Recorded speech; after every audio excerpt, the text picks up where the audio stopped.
1 menit 46,628 milidetik. Itulah catatan waktu yang dibubuhkan sang Demantis Warrior, Veda Ega Pratama, di hari pertama tes resmi Moto3 Jerez, Sabtu 14 Februari 2026. Kita melihat tes yang sangat mengerikan sejak sesi pembukaan. Dominasi pembalap di posisi 5 besar hari ini bukan main-main. Melihat catatan waktunya, seperti apa jalannya tes di hari pertama? Yuk langsung saja kita bedah datanya. Jika kita semua berpikir hari pertama cuma buat memanaskan mesin saja, kayaknya enggak deh. Kita melihat tes yang sangat mengerikan sejak sesi pembukaan. Dominasi pembalap di posisi 5 besar hari ini bukan main-main. Mereka tidak lagi bermain aman, mereka sudah langsung menekan limit motor hingga menyentuh angka yang krusial, menembus tembok 1 menit 44 detik dan bermain konsisten di 1 menit 45 detik. Alvaro Carpe dari Red Bull KTM Ajo tampil sebagai yang tercepat. Dia adalah satu-satunya pembalap hari itu yang berhasil menembus waktu 1 menit 44 detik, tepatnya 1 menit 44,980 milidetik.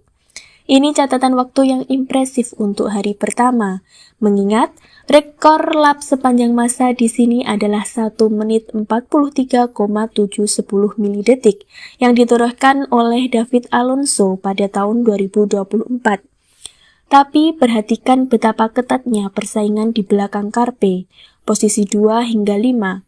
Guido Pini, Scott Ogden, Marco Morelli, hingga David Alamanca. Semuanya berdesak-desaan di angka 1 menit 45 detik. Guido Pini di posisi kedua hanya terpaut tipis 0,054 milidetik saja dari Carpe.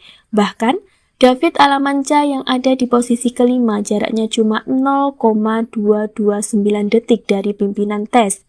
Ini menunjukkan bahwa setelan motor dari tim-tim papan atas seperti KTM Ajo, Leopard Racing, dan CF Moto Aspar sudah sangat matang sejak awal. Level kompetisinya sudah maksimal. Dan yang membuat tes ini terasa seperti kualifikasi sesungguhnya adalah fakta bahwa seluruh pembalap reguler turun ke lintasan. Total ada 26 pembalap yang mencatatkan waktu. Tidak ada yang menyimpan kartu, semua langsung all out. Nah, bagaimana dengan jagoan Indonesia kita, Veda Ega Pratama? Realitas kerasnya kompetisi Moto3 dunia terlihat jelas di sini. Veda yang membela Honda Tim Asia menutup hari pertama di posisi ke-21. Catatan waktu terbaiknya adalah 1 menit 46,628 milidetik yang ditorehkannya di run ke-8 lap 53 dari total 69 lap yang dijalaninya. Meskipun Veda sudah tampil maksimal, melahap total 69 lap, gap atau selisih waktunya dengan Alvaro Carpe adalah 1,648 milidetik. Banyak yang harus dibenahi untuk memaksimalkan setelan motornya dan gaya balapnya. Tapi ingat, ini baru hari pertama dan proses setiap momennya adalah kunci untuk tampil kompetitif.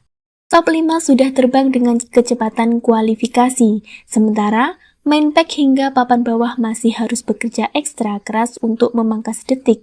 Yuk, langsung ke analisis, kronologi, komparasi, dan catatan waktu setiap sektornya. Sekarang kita masuk ke bagian yang lebih dalam lagi, yakni data historis. Di hari pertama ini, Alvaro Carpe mencatatkan waktu 1 menit 44,980 milidetik. Sekencang apa itu? Sebagai konteks, all-time lap record di Jerez masih dipegang David Alonso pada tahun 2024 dengan catatan waktu 1 menit 43,710 milidetik. Artinya, di hari pertama saja, para pembalap Moto3 kencang ini sudah berada dalam jarak sekitar 1,2 detik dari batas absolut motor Moto3 di sirkuit ini. Bahkan, jika kita bandingkan dengan base race lap tahun 2025, yang diciptakan Jose Antonio Rueda di angka 1 menit 44,352 milidetik. PES Carpe hari ini sudah nyaris menyamai PES balapan tahun lalu. Ini sinyal bahaya bagi kompetisi. Lalu, Di mana posisi Veda Pratama dalam peta sejarah ini? Catatan waktu terbaik Veda hari ini adalah 1 menit 46,628 milidetik. Jika kita menumpuk data ini ke data balapan tahun 2025, angka 1 menit 46 detik adalah lap time rata-rata barisan belakang saat balapan. Jarak Veda ke rekor lap balap tahun 2025 milik Rueda adalah sekitar 2,3 detik. Angka ini terdengar besar, tapi wajar untuk seorang rookie di hari pertama. Tantangan terbesar Veda bukan hanya melawan pembalap lain sebenarnya, tapi melawan data referensi motor NSF 250 RW-nya sendiri, agar bisa menyentuh limit yang pernah dicetak para pendahulunya. Dan yang menjadi indikator ukurannya tentu seniornya, Tayo Furusato. Mari kita bedah di mana Veda kehilangan waktu paling banyak. Berdasarkan analisis ideal lapnya, kuncinya ada di sektor 3 yang menuntut karakter teknis corner speed dan sektor 4 yang menuntut pengereman keras dan presisi. Perhatikan sektor 3, Alvaro Carpe bisa melintas sektor ini dalam 30,856 milidetik, sementara Veda mencatatkan waktu 31,293 milidetik. Di sini saja, Veda sudah kehilangan 0,437 milidetik. Sektor 3 Jerez adalah rangkaian tikungan cepat yang butuh kepercayaan diri tinggi pada front end motornya. Masuk ke sektor 4, sektor paling teknikal yang mencakup tikungan terakhir, yakni Lorenzo Corner sebelum garis finish. Para pembalap top 5 konsisten di angka 31,4 detik ke bawah, sedangkan Veda masih di angka 31,929 milidetik. Hilang lagi 0,5 detik di sini. Totalnya, lebih dari 1 detik hilang hanya di paruh kedua sirkuit. Ini menunjukkan Veda masih mencari racing line terbaik dan titik pengereman yang pas di sektor-sektor krusial yang menuntut pengereman keras dan juga akselerasi keluar tikungan yang presisi. Kesimpulannya untuk segmen ini, pekerjaan rumah Veda ada di paruh kedua sirkuit. Kecepatan puncaknya di angka 213,8 km per jam sebenarnya sudah sangat kompetitif dan setara dengan grup depan. Tapi masalah sebetulnya bukan di mesinnya, tapi di corner speed sektor 3 dan 4. Besok kita akan lihat apakah tim Honda Asia bisa memperbaiki setelan suspensi belakangnya untuk membantu Veda keluar lebih cepat di tikungan terakhir. Kita akan coba nantikan. Selanjutnya, segmen bedah teknis versus proyeksi hari kedua. Secara teknis, hari pertama tes resmi selalu tentang setelan dasar. Data top speed Veda tercatat 213,8 km per jam. Angka ini cukup kompetitif jika kita bicara mesin. Ini membuktikan mesin Honda NSF 250 RW milik Veda punya tenaga yang cukup sebenarnya. Jerez adalah sirkuit stop and go yang teknikal. Kehilangan waktu terbesar Veda kemungkinan besar karena masih mencari feeling pada pengereman depan saat pengereman lambat dan kecepatan di tengah tikungan. Ia sedang belajar percaya pada limit cengkraman ban Pirelli di sasis terbarunya. Lalu, apa target realistis untuk hari kedua nanti? Kita harus objektif.